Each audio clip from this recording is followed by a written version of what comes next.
Bonjour mes frères et sœurs en Christ. Aujourd'hui, je veux vous emmener à prier pour un esprit de pureté. Car le chemin du bonheur passe par la pureté. C'est pourquoi Jésus pouvait dire « Heureux ceux qui ont le cœur pur, car ils verront Dieu. » Heureux ceux qui ont le cœur pur, car ils verront Dieu. Et c'est pourquoi, et je répète encore, le chemin du bonheur passe par la pureté de cœur ou bien la sainteté. Un esprit pur ou un cœur pur est un cœur qui découvre le chemin de la sainteté et qui voit Dieu. Alors si tu veux vraiment voir Dieu, tu dois aussi avoir un cœur pur, un cœur propre, un cœur lavé. Et c'est ce qui te permettra de voir ce Dieu dans toute sa grandeur, dans toute sa sainteté. Car notre Dieu est un Dieu saint. Et c'est pourquoi il nous dit d'être saint. Et c'est ce qui nous permet de le voir. Car ceux qui ont le cœur pur, ce sont ceux qui ne permettent pas qu'aucune chose de venir corrompre leur vie intérieure. Et ils refusent de se laisser habiter par les ressentiments, l'amertume, l'animosité et le désir de vengeance. C'est ainsi qu'il est dit, garde ton cœur. Plus que toute autre chose, car de lui vient la source de la vie. Tu veux vivre une vie de pureté, une vie de sainteté, en même temps, tu dois garder ton cœur. Et si tu veux être heureux, si tu veux connaître le bonheur, tu dois garder ton cœur. Et tu dois aller vers celui qui est capable de t'aider, de garder ton cœur pur. Car comment garder son cœur pur? Dans un monde où on peut voir toutes sortes de choses qui sont là pour purifier, pour salir notre cœur. Mais tu dois avoir un cœur pur si tu veux voir ce Dieu qui est bon, ce Dieu d'amour. Tu dois avoir un cœur pur. Car le mot pur en premier désigne la qualité de ce qui est propre, nettoyé, purifié. Et c'est cette purification qui nous permet de voir. Car comment si ton œil, ou bien tu roules sur une voiture et que tu vois les carreaux sont sales et que tu prends pas le temps de nettoyer cette voiture, est-ce que tu vas arriver à la destination? Est-ce que tu vas arriver là où tu devais aller? Tu ne vas pas arriver. Il risque de t'arriver quelque chose de pire, le danger sur ta route. C'est pourquoi il est important de s'arrêter, de nettoyer ce qui doit être lavé. Et le Seigneur t'arrête aujourd'hui. Il veut t'emmener vraiment à prier pour cela, mon ami, mon frère. Car il y a des choses dans la vie qui ne se voient qu'avec les yeux du cœur. Elles sont imperceptibles aux autres sens. Les gens qui ont le cœur pur voient des choses que les autres ne voient pas. Et c'est ainsi que Jésus nous dit dans cette béatitude que ceux qui ont le cœur pur verront Dieu. Pourquoi les hommes ne voient pas Dieu dans toute sa grandeur et splendeur? Parce que leur carreau est vraiment sale. Leur permet pas de conduire. Leur permet pas d'aller loin. Le carreau de leur voiture, leur essuie-glace ne peut plus fonctionner, ne fonctionne plus. Et si l'essuie-glace ne fonctionne plus, qui te permet de nettoyer tes carreaux de la voiture, comment tu pourras aller loin? Tu seras un danger pour toi et un danger pour les autres. Alors je t'invite à t'arrêter et de dire, Seigneur, purifie mon cœur. Purifie mon cœur. Et c'est ce qui va te permettre de développer une sensibilité spirituelle élevée, mon ami. Car ceux qui n'ont pas le cœur pur, ils ne peuvent voir Dieu dans des endroits et des moments inattendus. Mais si tu as le cœur pur, tu pourras y voir Dieu. Et tu seras sensible devant Dieu. Et tu recevras une sensibilité spirituelle. À l'inverse des non-croyants et des athées. Se targuent de dire que Dieu n'existe pas parce qu'ils ne le voient pas. Leur cœur n'a pas été purifié. C'est pourquoi il est dit, recherchez la sanctification, bien la sainteté, la pureté, sans laquelle personne ne verra le Seigneur. Ça, on comprend mieux ceux qui disent Dieu n'existe pas. Parce que leur cœur n'a pas été lavé. C'est pourquoi Jésus-Christ est mort pour nous à la croix. Et il est dit, son sang a coulé pour nous laver. Ce sang a coulé pour laver ton cœur. Tu vois des choses par tes yeux physiques, mais tu vois pas les choses à travers ton cœur. Tu ne vois pas des choses spirituellement. Tu es plus sensible. Tu fonctionnes par ton intelligence que sur le domaine émotionnel, mais pas sur le domaine spirituel.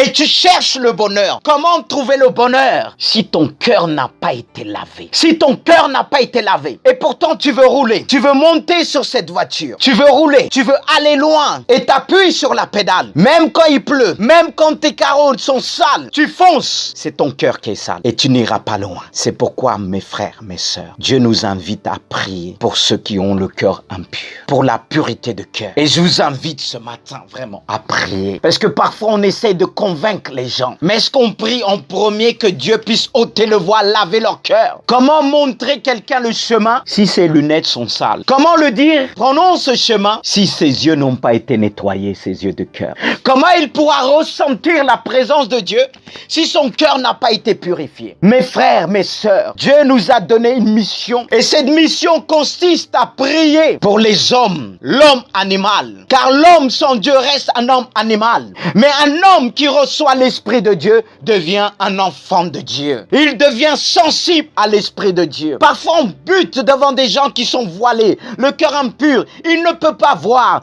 Prions en premier pour que Dieu puisse laver leur cœur par le sang de Jésus. C'est pourquoi il est dit, le sang de Jésus est efficace. Le sang de Jésus est efficace pour sauver, parce que le sang de Jésus lave. C'est pourquoi il pouvait dire, le Seigneur m'a envoyé pour guérir ceux qui ont le cœur brisé, ceux qui ne voient point, ceux qui ont été voilés.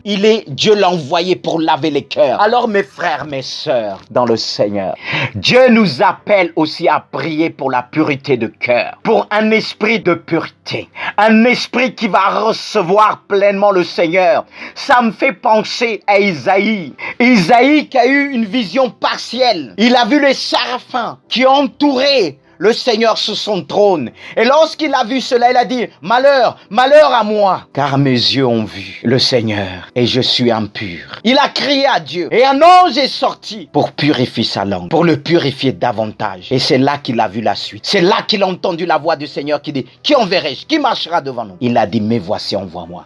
Là, il était prêt parce qu'il était purifié. Dieu l'a purifié totalement et cela lui a donné la force d'aller plus loin. Qu'est-ce qui fait qu'en sorte, nous les chrétiens, on a du mal à aller plus loin? Parce qu'on a du mal à prier le Seigneur, mettre les priorités, prier selon son esprit. Aujourd'hui, beaucoup de chrétiens sont concernés à cause du péché. Ils ne voient plus rien, leur cœur ne voit plus rien, ils ont plus de sensibilité. Et leur sensibilité se tourne vers la calomnie, se tourne vers des mensonges. Et s'il n'y a plus cette sensibilité, c'est Satan qui va nous révéler les choses. Et on risque de se détourner de ce chemin qui nous emmène vers le paradis, le bonheur. Mais le chemin de Dieu, c'est un chemin de bonheur. C'est pourquoi je répète, garde ton cœur contre toute autre chose, car c'est d'elle vient la source de la vie de Christ. C'est pourquoi je vous invite à prier avec moi. Et on va prier ensemble. Mes frères, on va prier que Dieu puisse purifier notre esprit, nous permettre de développer cette sensibilité. Parce que beaucoup ne voient plus le retour de Jésus-Christ. Parce que leur cœur n'est plus en Dieu. Le cœur a été sali. Il y a quelques taches dans ton cœur. Mais le sang de Jésus est là pour purifier ton cœur. Alors prions ensemble. Oh Jésus. Seigneur, ce passage nous ouvre même les yeux. Ce passage nous purifie. Comme tu pouvais dire, sanctifie-les par ta parole est la vérité. Et cette vérité purifie notre cœur, notre esprit. C'est pourquoi nous te prions ce matin. Seigneur, nous allons pas simplement nous tourner vers ceux qui te connaissent point, mais nous-mêmes. Parce que tu nous appelles à persévérer. Ce qui va nous emmener à persévérer, c'est l'état de notre cœur. C'est pourquoi nous voulons emmener notre cœur devant toi et te dire, Seigneur, lave encore mon cœur, nettoie mon cœur, permette-moi de voir de loin, et quand je conduis, que je puisse voir de loin le danger. Seigneur, nous sommes dans un monde et le danger est devant nous. Et si nous n'avons pas un cœur qui a été purifié, comment on pourra esquiver le mal, le danger qui s'abattra dans le monde entier?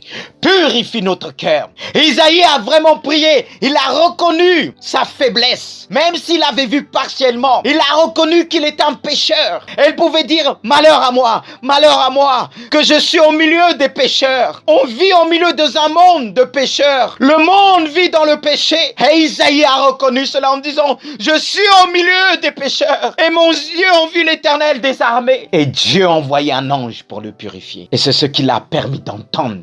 Peut-être tu vois, mais tu ne peux pas discerner. Tu ne peux pas entendre. Tu as vu. Il est important de voir, mais il est important d'entendre. Ah, c'est pourquoi nous te prions ce matin, comme un seul homme, Seigneur, comme Isaïe a crié devant toi. Mon frère, ma sœur, toi qui n'entends plus rien, toi qui ne vois plus rien, parce que tu prends plus le temps de nettoyer ton cœur. Et tellement tes pensées ont été infectées devant Dieu, tes pensées ont été souillées. mais tes actes, tout ce que tu fais, n'apporte pas la bénédiction. Parce que ton cœur a été souillé, par ce que tu entends, par ce que tu vois. C'est pourquoi nous prions que l'Église de Jésus-Christ se garde pure jusqu'au retour de Jésus. Jusqu'à son retour. Que l'Église puisse rester pure devant lui. C'est pourquoi nous avons besoin chaque jour d'aller vers Jésus, se tourner vers lui. Lui, le rémunérateur de notre foi. Lui qui nous donne la foi. Lui qui purifie notre foi. Lui qui nous permet de voir, ressentir, être sensible, ressentir les choses d'avant. Seigneur, nous te prions. Tu vois, Seigneur, à travers cette crise, chacun apporte sa prophétie. Dans la panique, il dit, il faut pas envoyer les enfants ceci, il faut pas faire ceci, faire cela. On ne sait plus qui écouter. C'est pourquoi nous avons besoin que notre cœur soit purifié, que nous puissions avoir la vision globale des choses. Aide-nous ce matin, oh Dieu. Nous voulons te prier parce que parfois, on se croit au-dessus des autres. Mais notre cœur a été entaché par les souillures de ce monde. C'est pourquoi David pouvait dire, je ne mettrai rien devant moi qui ne vient pas de toi, de tout ce qui est souillé. Et qu'est-ce qu'on met devant nous, jour après jour? Parfois, on ne cherche pas, qu'on voit au travers, on voit tellement de choses qui peuvent souiller notre cœur. Alors garde ton peuple, purifie ton peuple. Garde-nous par la puissance du Saint-Esprit. Seigneur, je te remercie pour ce temps que tu nous as donné. Mon frère, ma sœur, ami, toi qui dis que Dieu n'existe pas, je te comprends parce que tu ne vois pas. Ton cœur n'est pas pur, ton cœur a besoin d'être lavé. Tu dois commencer par là en disant, il y a tellement de choses que j'ai entendues qui m'ont endurci, qui ont sali mon cœur, qui m'ont emmené à se fermer, à se braquer. Ce sont les souillures du monde. Le péché du monde. Commence par dire, ôte ce voile. Et ce voile, pour moi, c'est toute la saleté que Dieu veut enlever. Et là, on pourra parler. Tu dois passer par cette prière. Et là, on pourra discuter. Mais si tu n'es pas passé par là, tout ce que je te dirai, ça ne pénétrera pas dans ton cœur. Parce que c'est comme un caillou, une pierre qui enveloppe le péché de ton cœur. Et pourtant, il y a cette partie sensible. Et Dieu veut casser ce caillou. Et ça fait mal, mais tu dois passer par là. Tu dois passer par là. Et ce caillou, c'est la religion, mon ami. C'est la religion a tellement enveloppé ton cœur. Il n'y a plus de sensibilité parce qu'on te pousse parfois à la haine. Et ça ne vient pas de Dieu. Alors tu dois commencer par là. Seigneur, purifie mon cœur. Enlève cette pierre. Et toi, mon frère, ma sœur, tu vois que à toi. Tu regardes que à toi et tu ne vois pas les fardeaux de Dieu parce que ton cœur aujourd'hui a été endurci. C'est pourquoi je t'invite à abandonner entre les mains de Dieu. Et peut-être cette musique qui va suivre parce que Dieu utilisait aussi la musique pour nous apaiser, pour nous donner la paix. Parce qu'il dit, heureux ceux qui procurent la paix car ils seront appelés fils de Dieu. Tu dois non seulement chercher cette paix, mais tu dois la partager et tu seras appelé fils de Dieu. Mais tu es incapable de le faire. C'est pourquoi je veux te laisser cette musique qui va t'amener dans la paix, à réfléchir à travers tout ce que tu as entendu, de méditer dessus et de la mettre aussi en pratique. Que Dieu te bénisse, mon frère, ma sœur et ami. Toi qui es sur le point de connaître Jésus-Christ, continue dans cette lignée et tu verras la gloire de Dieu. Amen, amen et soyez bénis et merci. Que Dieu vous accorde sa grâce.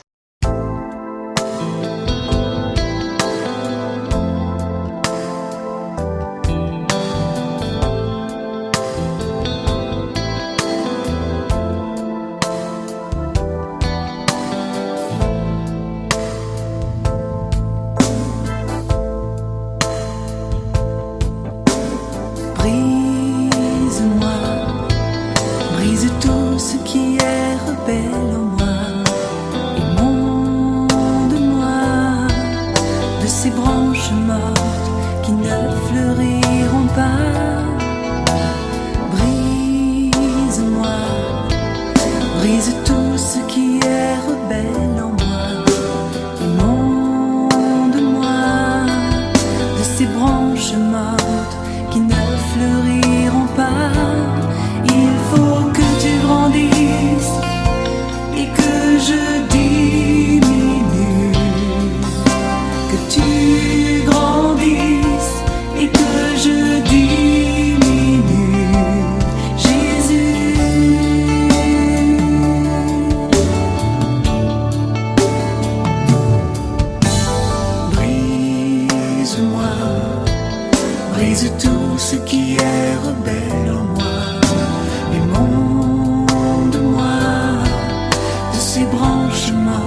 qui ne fleuriront pas.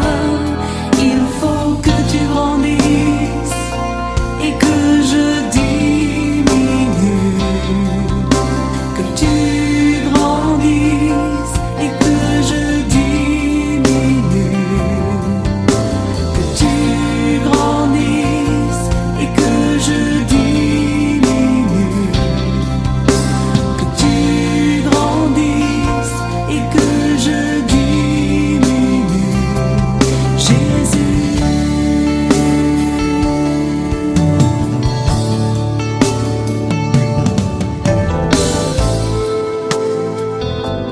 Je ressemble à un vase d'argile. C'est toi qui m'as façonné. C'est toi le potier, l'artisan de ma vie.